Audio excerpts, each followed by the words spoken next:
welcome to the Roselle Friends Talk Show.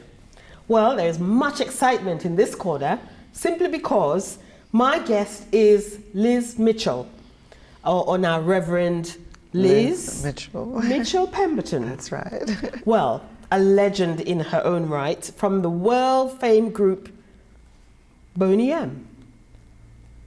I have to pause when I say Boney M because most people will be saying Boney M. Yeah, and so they would remember Boney M as being the disco band of the 70s and 80s, but remaining a legend of the entire disco era.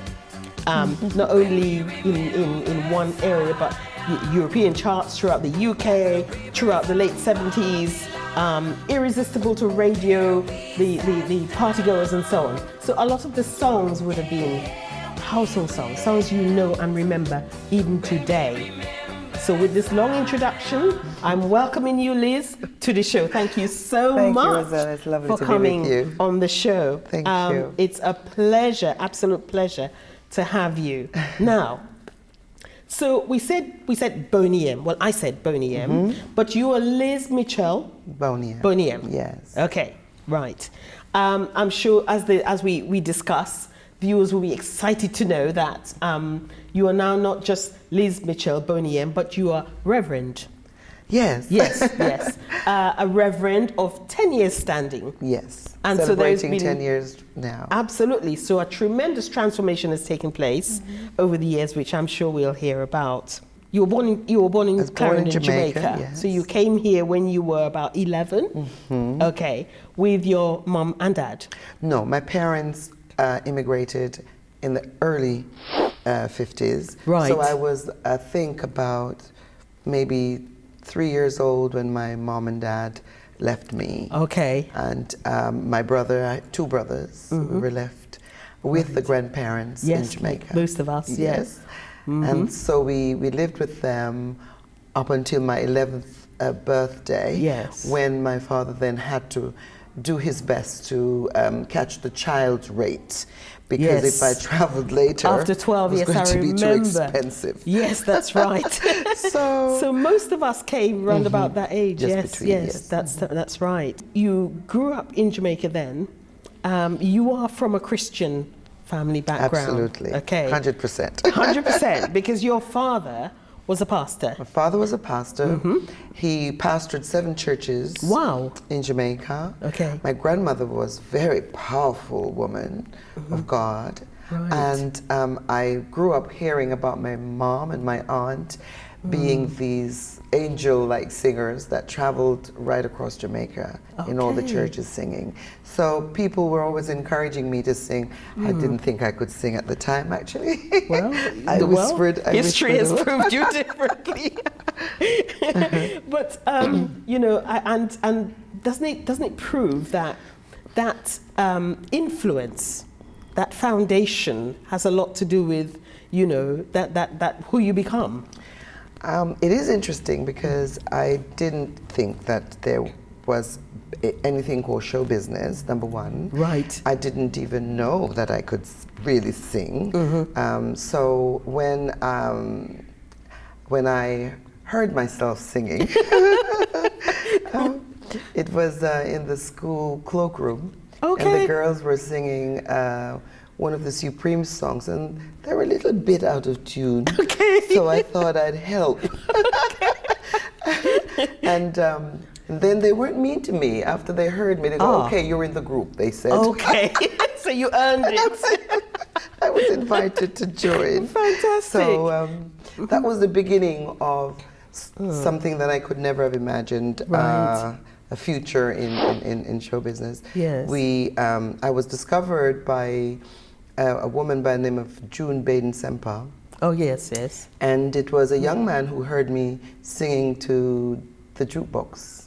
My mom and dad had a little cafe, was singing to the jukebox, the harmony. And he was surprised that I could harmonize. I was 14, I think, at the time, 13, 14. And he asked if I would do some backing vocals for him, as he was going to audition at June Baden-Semper's office. And this lady heard me singing the harmonies, and it was a Pearl Connor agency, if I remember clearly. Yes. And she kept my number because I was too young. Okay, yes. So she kept my number for 3 years. Wow. And all of a sudden, one day, she called and said, maybe you're ready for an audition? And I was really surprised. So you would have been very impressive. I must have been, I don't know, but I thought it was amazing that she kept my number. It's great, it says a lot. Yes, and she sent me on the audition for the musical Hair. Yes. And I won both shows. And that was in Berlin? This was for Shaftesbury Theatre and for Berlin. Right. So I had a choice of going to Berlin or playing a Shaftesbury Theatre. No, to tell you the truth, I was so naive, I didn't even know where Shaftesbury Theatre was. We had never been into the city. You can't be blamed. You know, we were church people, never went to the movies even. I had no idea what that was. But one or two girls that I had met at the rehearsal were going to Berlin. And I asked the lady, well, who's going to Berlin? These were the people I met on the audition, and she told me that these two young ladies were going, and some others that I hadn't spoken to, but they were going. And I thought, well, if I'm the only one going to Strasbourg Theatre, I think I better go to Berlin. And you so that's how I ended up in Berlin. Yes. Afterwards, when I discovered what the Strasbourg Theatre meant, I was like, oh my God! But that wasn't the path for you, it obviously. Wasn't meant, obviously. So you went to Berlin and you replaced Donna Summer.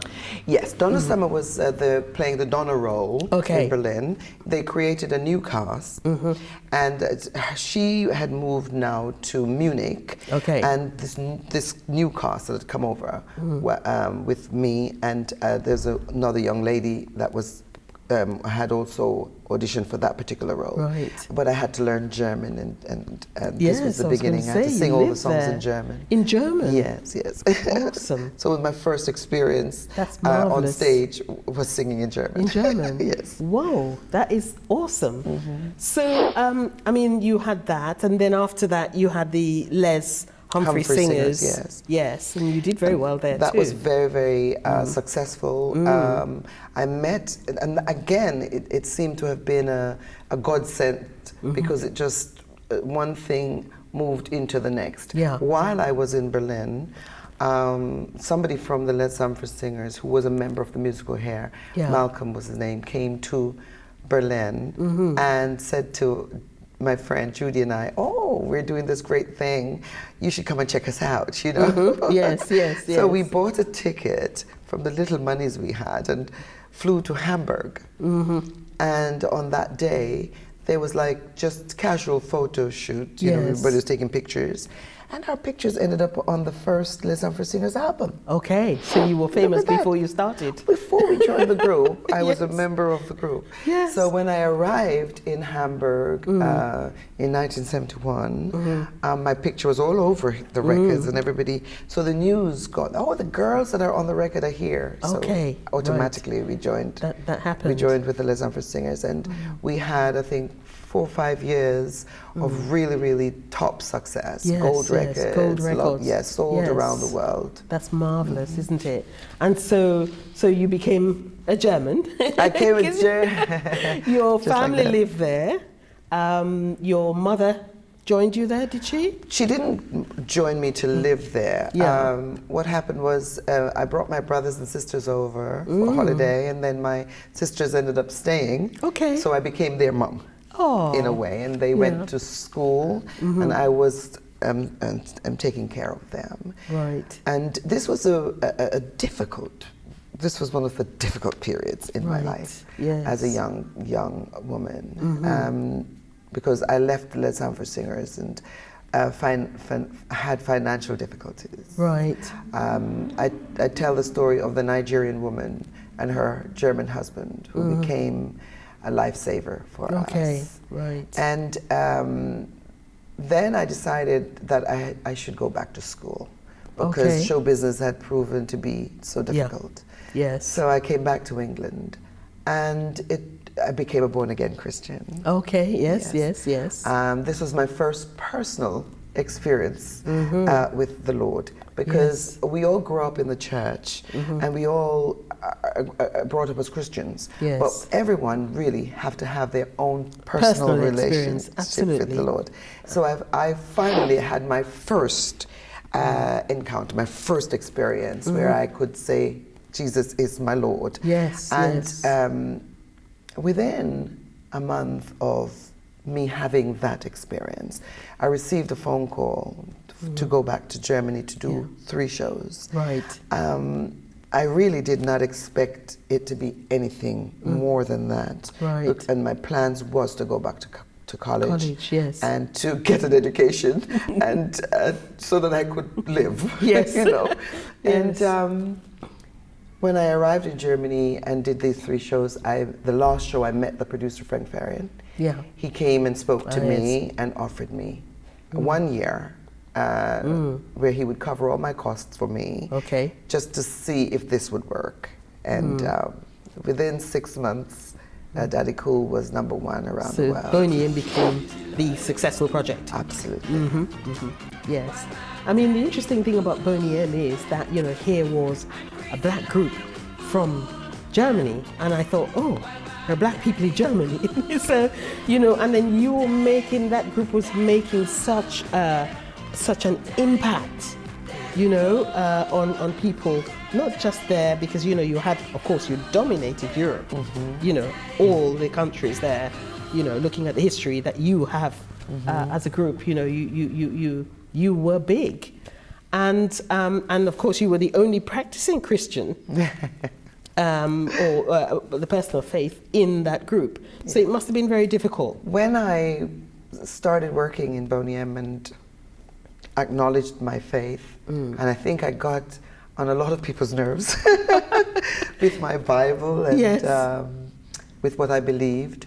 I genuinely think, though, that some people were helped because they may not have heard the word before, and even reading a psalm for them had to have been good for their souls at some point in time. So you know, I don't regret at all sharing my faith with people. I don't feel that I was over the top, and I've always been careful to be careful about people. You know, so sensitive to people's needs and not to stress them unnecessarily. So difficult as it was, and I never left my Bible behind.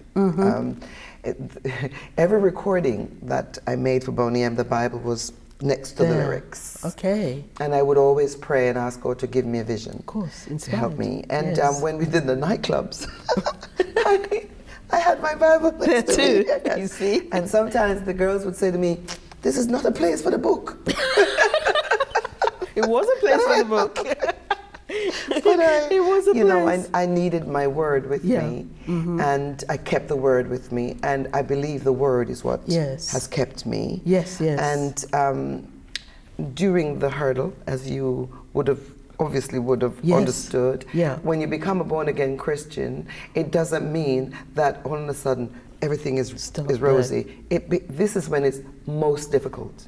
So you are tested. Absolutely. And tried. And you have to go through the fire, you know, and come out and remember that Jesus is Lord, and that's who you're serving. And so this is how it was for me every day. And when it got too much for me, I would get on the phone to my mom, and we would pray together. And if it was too much for me, then I would fly her over, so we can have long sessions. Because on the phone you can only pray for so long. A little while. I was doing the 21-day fast. I was young, so I could do it. The 21-day fast all the time. I was always, you know, invoking the Spirit of God to be with me. Even though, as I said, the setting I was in was not a setting that welcomed it. It didn't matter, because it was my personal experience. And what is great about this story is that, you know, you've got two almost opposing poles, if you like. You know, the music industry, which has, you know, this world that is very worldly, And here you have, somebody who believed in God, like that. And so you had to have had a lot of self-control. Yeah, the struggle was hard, but the self-control was a gift from God. Absolutely. I will tell you that I chain smoked up until the day I met Jesus. I chain smoked. When I said chain smoke, I meant that I would not even share a cigarette. Right. If somebody asked me for one of my cigarettes, I wouldn't give it. Okay. Because I so needed them. The very day I met the Lord, that desire or the taste for cigarette was taken away. That is awesome. I never smoked again. Right. Just like that, overnight. So many wonderful things happened to me. I mean, from within. Yes. Power. Yes. Over. Yes. Sin, power over situations. Power to overcome. Yes. So I was very strong because this strength was within. Yes. And we were talking earlier, and I was saying, greater is He that's in you, absolutely, yes, than he that's in the world. But a lot of people don't realize that they think that their spirit is them. Yeah. But our spirits belong to God. That's right. And it is the God in us. Yes. But if we don't ever allow Him to shine, He must manifest. Then we are sort of like just empty vessels, Absolutely. Absolutely. And just happen to have His breath. But the minute you give God a chance, then He will empower you. Yes. And well, I mean, those are tremendous words, and you've done that with your project in Gambia. Helping, the needy and the children there, which is a charity. You've also got your Sanctuary of Praise, where you're doing God's work. Yes. You've written this book here. It's Elizabeth. It's written by Elizabeth Mitchell and Aaron Pemberton. That's your son, that's my son, who's a Aaron very Pemberton. talented young man. And it says, Boney M, the autobiography of my life in the group, before and after it. And this is a tremendous testimony. I call it a testimony of your life, the inspiration that you give to others, the inspiration that you've been to the world. I mean, you are a world figure, and that history, that inspiration. When I read this book, I started immediately. I put this book down and I started singing "I Know My Redeemer Lives." I was walking up and down and singing this song. It was so inspirational. And that story is what I hope will continue to bless other people's lives. Will continue to speak into their lives. Thank you. And to testify to them that if God can do it for you, yes, He can also do it for them. He can do it and for he does anybody. It too. That's right, yes. And He will take the simplest person. Yeah. As I said to you, I genuinely didn't think I had a voice. Yes. And even when Boney M was humongously successful, I didn't think I had anything to do with it. Yes. I genuinely thought it was maybe Bobby's dancing or Frank Farron's productions. I didn't hear myself. You were singing, God was shining through you. But God shone. Yes. And He's given me a kind of understanding of His mercy and of His love. And I fear sometimes that if He's not with me, not a single note will come out of my mouth. Well, He is that note, isn't it? He sings through you. Yes. Yes, absolutely. Liz, I thank you so much for coming and sharing that testimony with the world. Thank you. So the world will know that you've said it right here on the Roselle Friends Talk Show. Thank you very much. My pleasure. God bless you. Continue the good work. Thank you. Yes, indeed.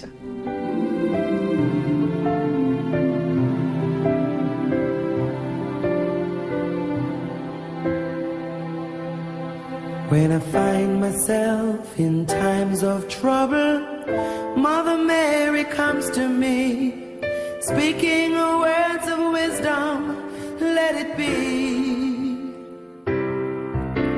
And in my hour of darkness, she is standing right in front of me, speaking words of wisdom, let it be.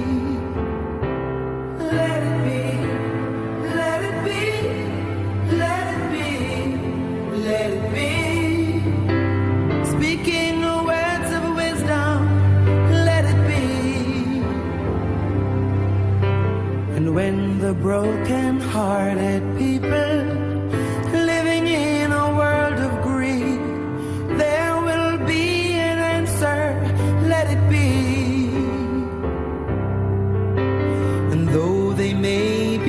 writing, there is still a chance that they might see. There will be an answer. Let it be. Let it be. Let it be. Let it be. Let it be. There will be an answer. Let it be. Let it be. Hi, I'm Aaron Pemberton, and you're watching the Roselle Friends Talk Show.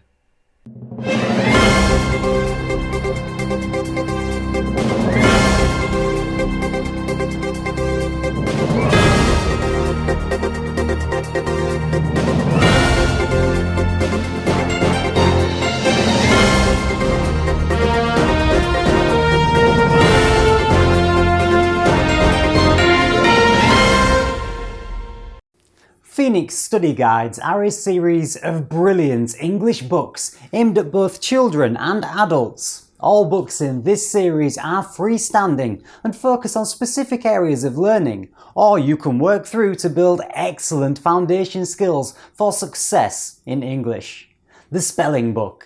The book provides a simple, step-by-step method that helps students learn to read and spell through appealing activities, which provide very clear information to help you learn English spelling, reading, and writing rules via a graded approach. Vocabulary Book. This refreshingly, lively, easy approach vocabulary skills for students and teachers Volume 1 comes packed with 60 units of fun activities to boost your vocabulary, reinforced by 60 gap-filling tests with answers.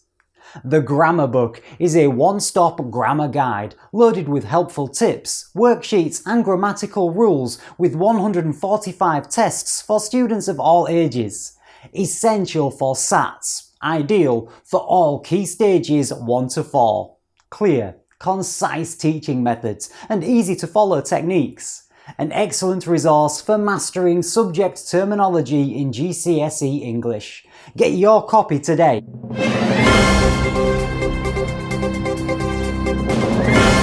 Or email eaglepublications58@gmail.com.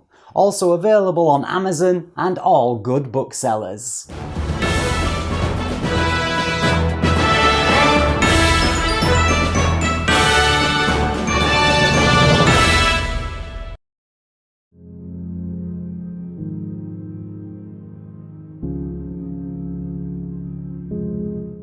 Hi, my name's Cyrus. As you can see, we're in the gym again. I'm going to go through a few more exercises, show you guys a few more exercises, then we're going to talk a little bit about diets. Alright, so I just warmed up. Okay, alright. When you're doing bench press, flat bench, the best thing to do is start with a light weight. Don't start stupid heavy. Yeah. When you get the bar, you can come down nice and slow, like this. You stop just about a centimetre above your chest, and you come all the way up, and you squeeze, you tense your chest. Yeah. It's the squeezing that concentrates the muscles, so it's guaranteed to use the muscles, it's guaranteed to work. Can't go wrong. Okay, I'm going to show you a bit of cables. Cables are good because they keep your tension. They keep the tension, rather. I'm going to do a bit of chest flies, cable crossovers, whatever you want to call them. I'll show you how it works anyway. Alright, so you want to come down, stand right in the middle, nice and balanced. Always be balanced.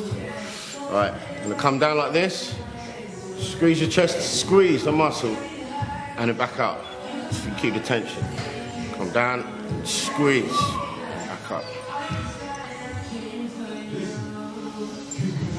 What you see is a lot of people with this too heavy, with their arms bent like this, doing this.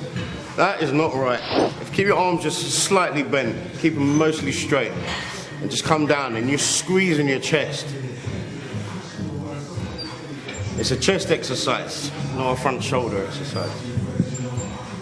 All right, while I'm here, I'll show you some pull-ups, some wide grip pull-ups. Wide grip are good because it's good for your lats. Most people want to train them when they get their lats. It looks good.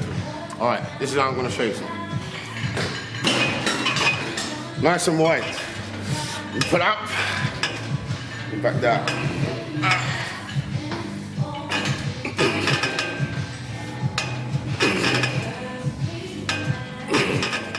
Okay, diets. We're going to talk about diets real quick.